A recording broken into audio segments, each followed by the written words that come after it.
Week with Sabir. In today's hot seat, we have Gary V, Gary Vaynerchuk, and very timely conversation about NFTs and VeeFriends. By the way, Gary, I don't know if you remember this. The last time I had you where I was a host, I had wished you happy birthday. That's amazing. That was 2 years ago, 3 years ago, right?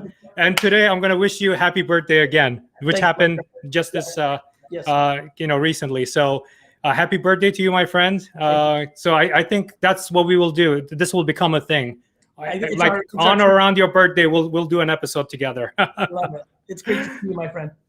So, I mean, I could read off the bio. You have been really relevant in time, and time and time again, you have proven it that whatever you touch definitely turns into gold.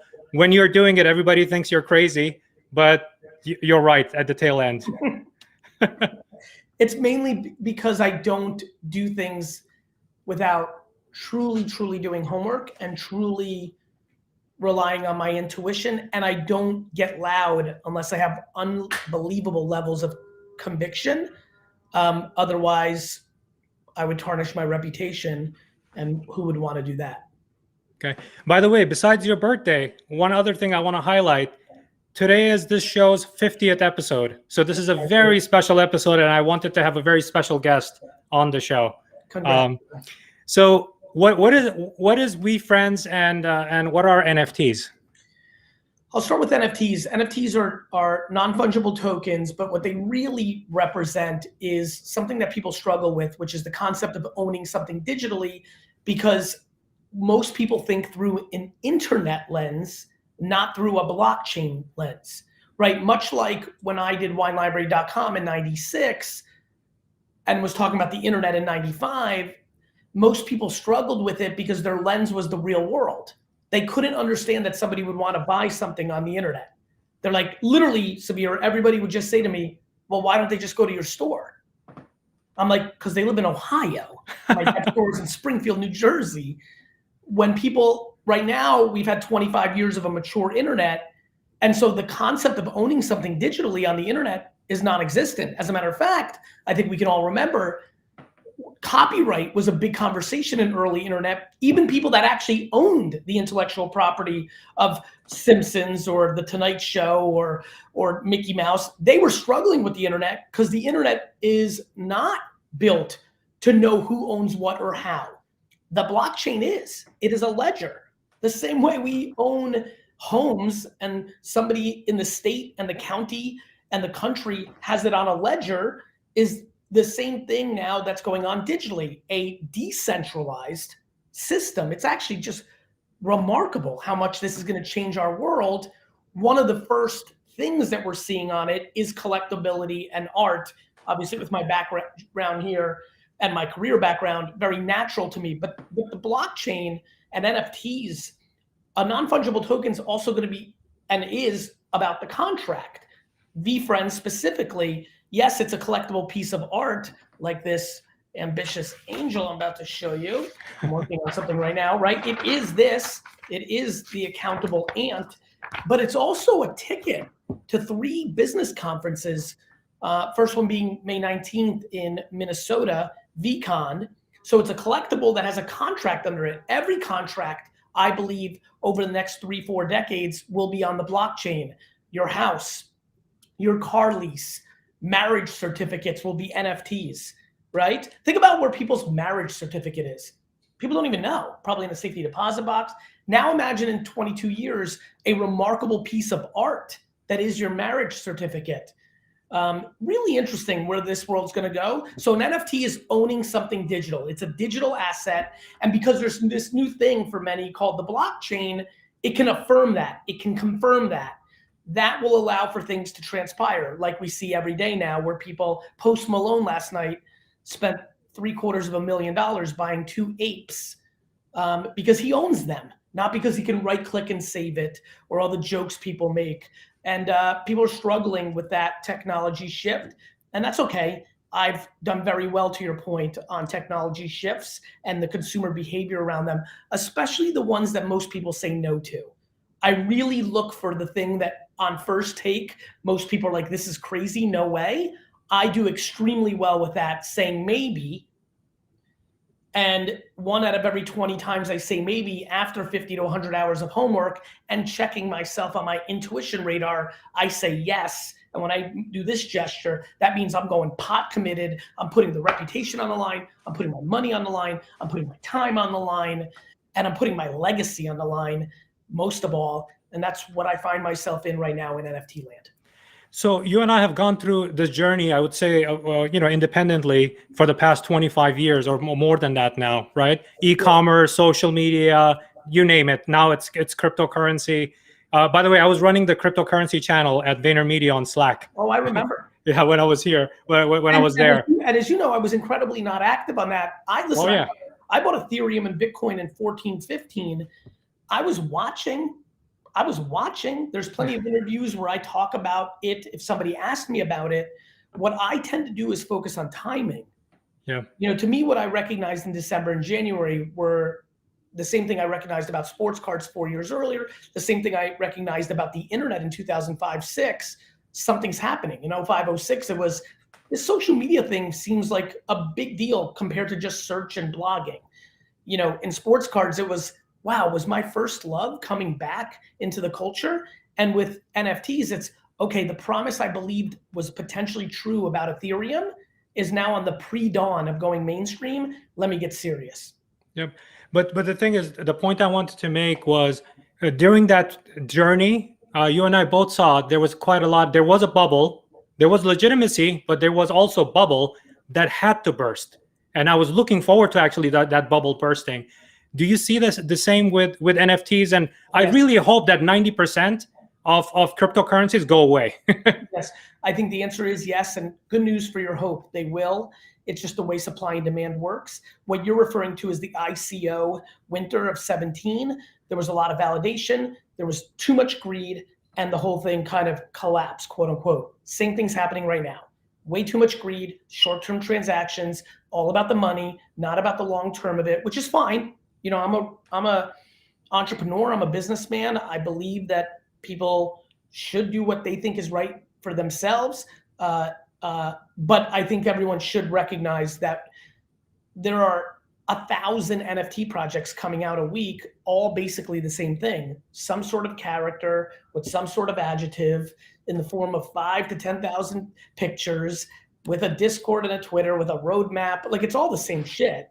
And it's not sustainable. There's not enough people that are going to support enough of these things. But that's no different than the toys in my back. For every Thundercat, which is right there, right? Mm-hmm. And every Transformer and every Care Bear or My Little Pony, there was thousands, tens of thousands of at-bats by toy companies, comic book companies, all sorts of at-bats, video game. For every Angry Birds, there was 1 million iPhone games that did not succeed. For every Farmville, there was 1 million Facebook games that did not succeed. For every Pokemon and Magic the Gathering, there's 1 million trading card games that didn't succeed, including Star Wars' effort, Star Trek's effort, Marvel's effort. So for me, just the thought of great intellectual property coming into NFT as they're going to win, I don't think that's necessarily true. But I also think that for every Bored Ape or Cool Cats or World of Women or Creatures or VeeFriends, there will be tens of thousands that fail miserably. And I am very worried about how many people are going to lose money during this little window because they bought a llama with, a burrito in its mouth and some crazy background for $4,000 with the hope that it goes to $18,000, while inevitably it's on its way to going to $22. I see art? That's what I see. I see it as a first application of NFTs. Correct. What other applications do you see from an NFT standpoint that will be commercialized? I think that NFTs will represent subscription of the month clubs. For example, Empathy, which is something, there it is. Empathy, if it was launched today, would come with an NFT. If you bought a subscription, that I very much believe would have driven dramatically bigger sales. I think one of the next things you'll see is as we get NFT readers, right? Where you can read it, no different than, QR codes and things of that nature. I think you're going to see memberships. Like, why wouldn't Equinox or Gold's Gym. Loyalty programs. Yes, I think loyalty and subscription programs in the representation of a NFT versus a confirmation email is an inevitable outcome. I think every sporting event and concert will be an NFT, the ticket to the event, somewhere in the next decade or within the decade. So I'm very bullish on that. I think that NFTs are going to be keys to unlock things. So I think the future publishers on the internet, the future 137 PMs and Pure Wows and Thrill Lists and Refinery 29s and Bleacher Reports and BuzzFeeds, I think that you'll see NFTs play a role where instead of just having, again, a subscription to pay $99 a month, right? Stick with me here. Think about Barstool, how culturally relevant it's been. Imagine if Barstool had a premium product now that costs $99 a month to unlock a bunch of content, but you got an NFT that represented it and they made it collectible. Now you're saying, I'm saying, Barstool's popular. This is the first time they're doing it. Okay, this cost me $1,200 for content, very expensive by internet content standards, very inexpensive by NFT standards. And even over the next 5 years, when the average NFT will be more like $5, $10, $15, if you do it right with the right artist, with the right celebrity, with the right influencer, you know, you can justify the NFT being something worth $100 to $200. All of a sudden, if you think about $100 to $200 per person, you can think about a lot of subscriptions, memberships, access keys that are very worth it for the other people, especially because the cost of making the NFT is quite low. And, you know, I mean, I've already seen it. I mean, the Wall Street Journal just put out an article today. I've sold over 1 million copies of this book. Congratulations. Thank you. That is a staggering number. You might remember this. Actually, Seth, can you hand this to me? I have a sign in my office. Let's put this into context. I think this will help people. This is a massive sign, so sorry about this. Hopefully I'll get this in the screen. This rips. What's the number? 100,000? 100,000. Yeah, so this is my book, Ask Gary Vee, where I sold 100,000 copies in week 1. Here it comes. Yep, I can see it now. And what Yep. you can see 101,305. Right, but what you can see there is the number 2 book in the world that week, according to BookScan, sold a lot less. And what this poster was for me was being proud that my book outsold pretty much the rest of the field that week. And I was very proud and worked very hard on this accomplishment to sell 100,000 books in week 1. In 24 hours, I sold over 1 million books. Congratulations. Component. So, you know, I think right now people are thinking about the digital part. I'm thinking about it working both ways. So those are just some of the ways that I see NFTs working in the future. So one of the things, just kind of going back to the other point of 97% will fail. You have made that statement before, right? Yeah. In other areas, Yeah. this one, including this one, right? Yeah. But I do remember Amazon going down to, in 2000, going down to $10, right? Yes. Now imagine just putting $10,000 into Amazon stock at $10, right? Yes. And where it is now, right? But that my point is there Yes. will be so many good projects that because this thing is going to crater, it's going to drag the whole thing down. I think it just represents opportunities for good projects.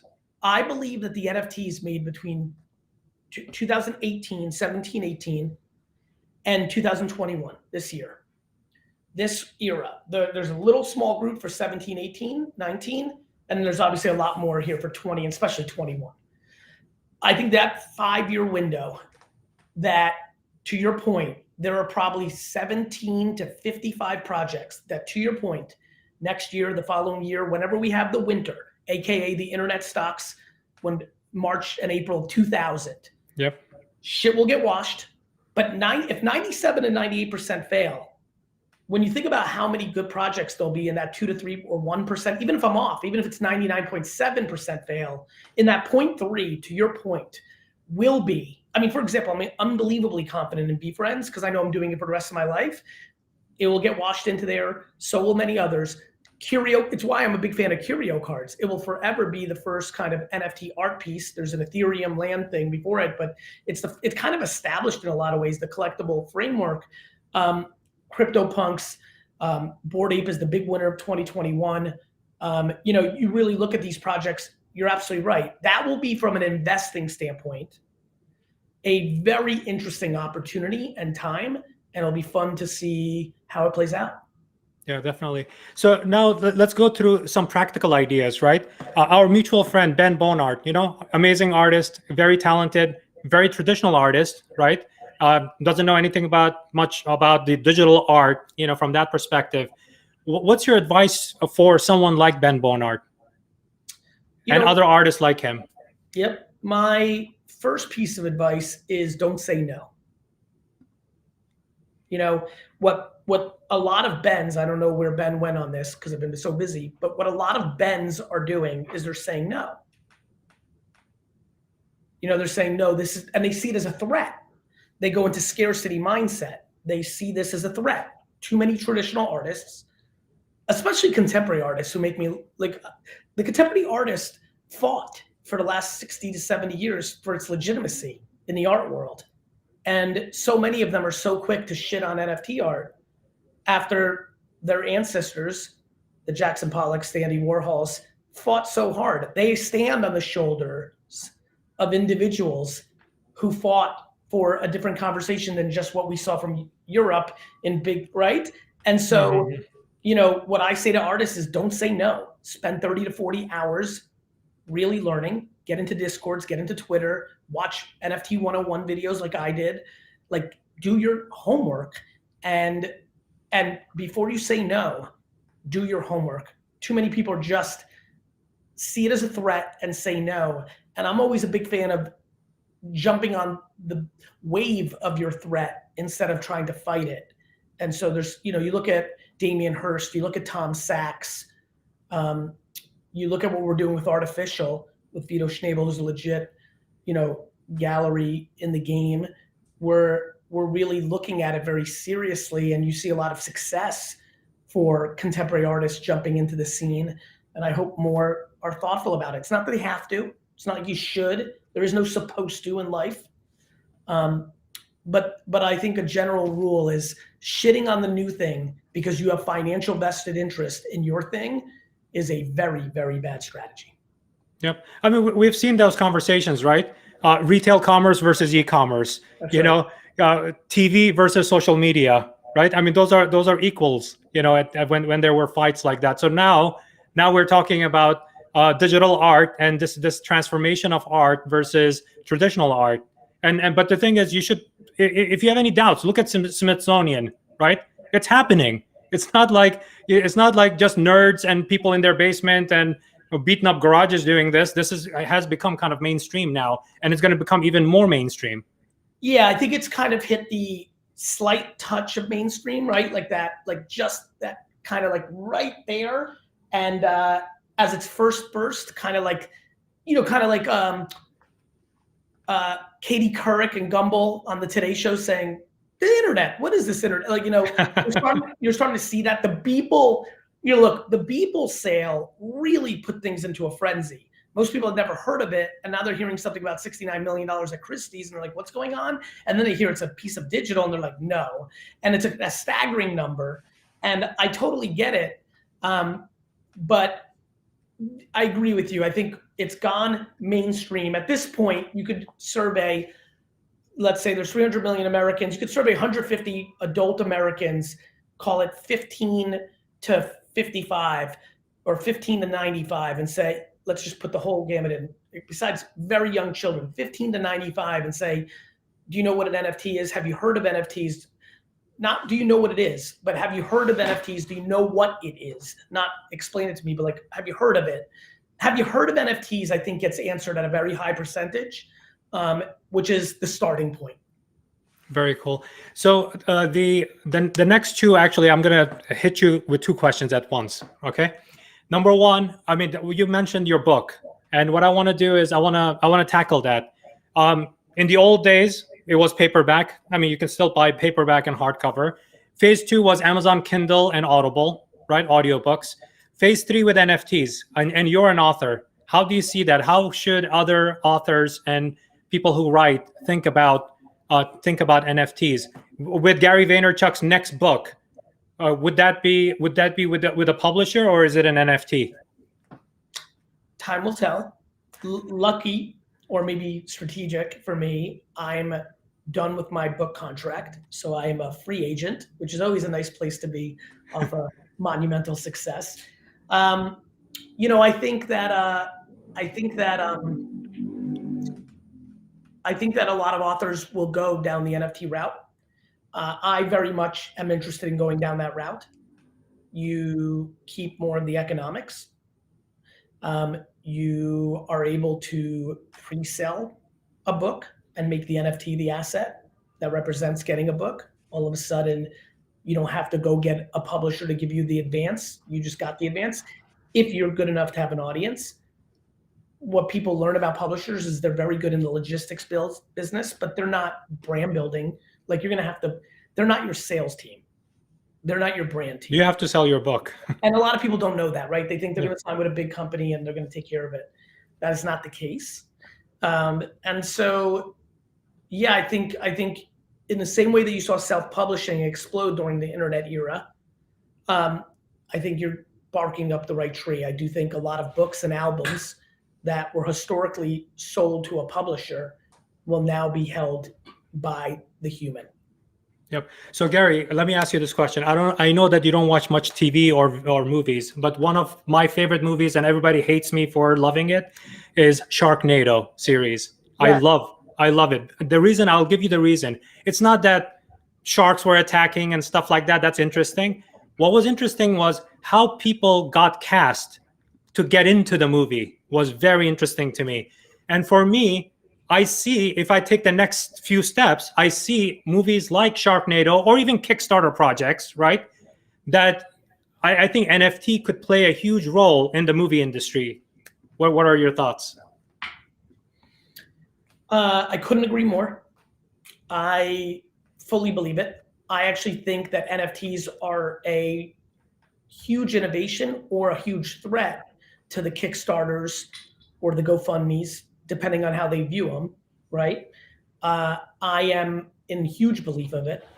I mean, imagine if NFTs existed in 1975 at scale and George Lucas could have, on the back of being part of that whole crew, Spielberg, right, Scorsese, they had a crew, which means they had a reputation.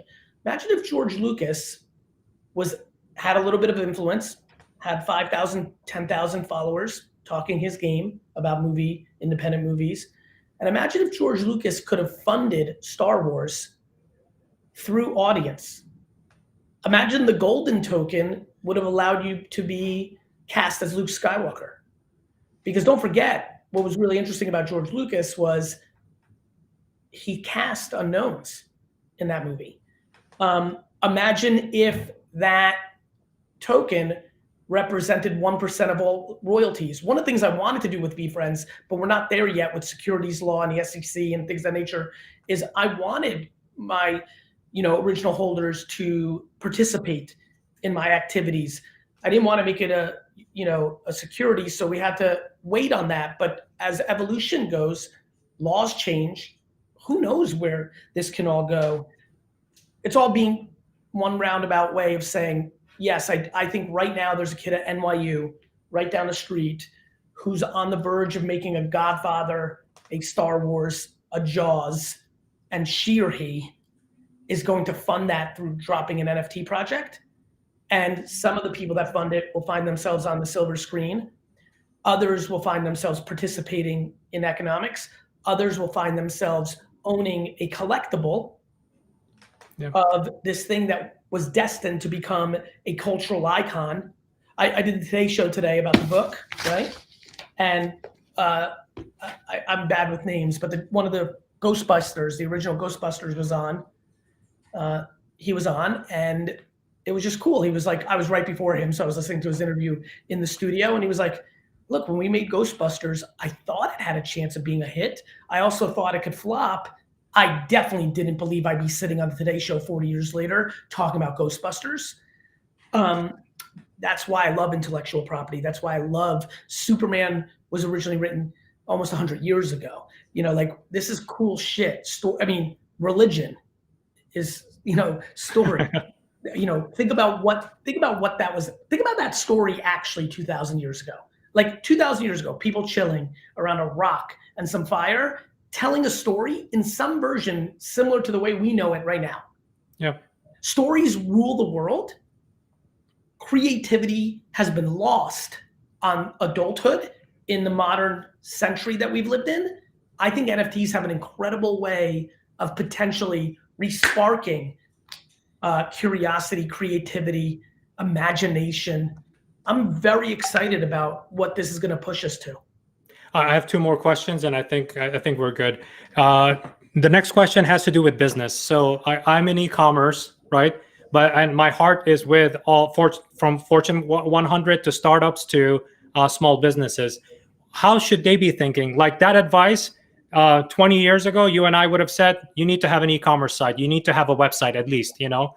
What does that advice look like in the NFT world? Every single person should buy an NFT and mint one on Earth. Everybody. Here's why. It would be like trying out the internet. Yeah, give it a try, right? If you spend $500, which is a lot of money, I don't say that lightly, but if you spend $500 to taste it, you'll understand it better. And the knowledge is worth a lot more than the $500. So my final question, Gary. And by the way, before everybody gets mad at me and says you can't spend $500, you can. You might not buy an Ethereum NFT, but there's Solana, there's Poly. Oh, yeah. There's ways to get in cheaper. You can mint a one-of-one on a lot of these platforms for very low cost. So so many people are in the no business. Every person on earth should buy one and mint one so they can taste it. It's the rep. So typically, Gary, on my show, I ask for $100,000 expert insight. I'm going to ask you 20 Bitcoins worth of expert insight. That's $1.2 million in today's price. So that's $1.2 million expert insight into getting into NFTs. And what's that number one golden gem? Your relationship with maybe is the biggest indicator to your financial and, to be honest, your life success. My $1.2 million piece of advice is stop going on the no train. The amount of people watching and listening to this right now that said no the second they heard NFTs, that's stupid. No, you can just right click it. That's stupid. It's a fad. It's Beanie Babies. It's a scam. No. The same people that said no to the iPhone because they needed their buttons on the BlackBerry, the same ones that said no to the BlackBerry because they needed a pager, the same ones that said no to the internet, they said no to social media, they just said no to TikTok, and they're all there, and you'll always be there. But you could have said maybe, and you could have had the humility to put in the 20 hours of homework. My $1.2 billion piece of advice is fall in love with maybe and fucking leave no in the backdrop for the rest of your life.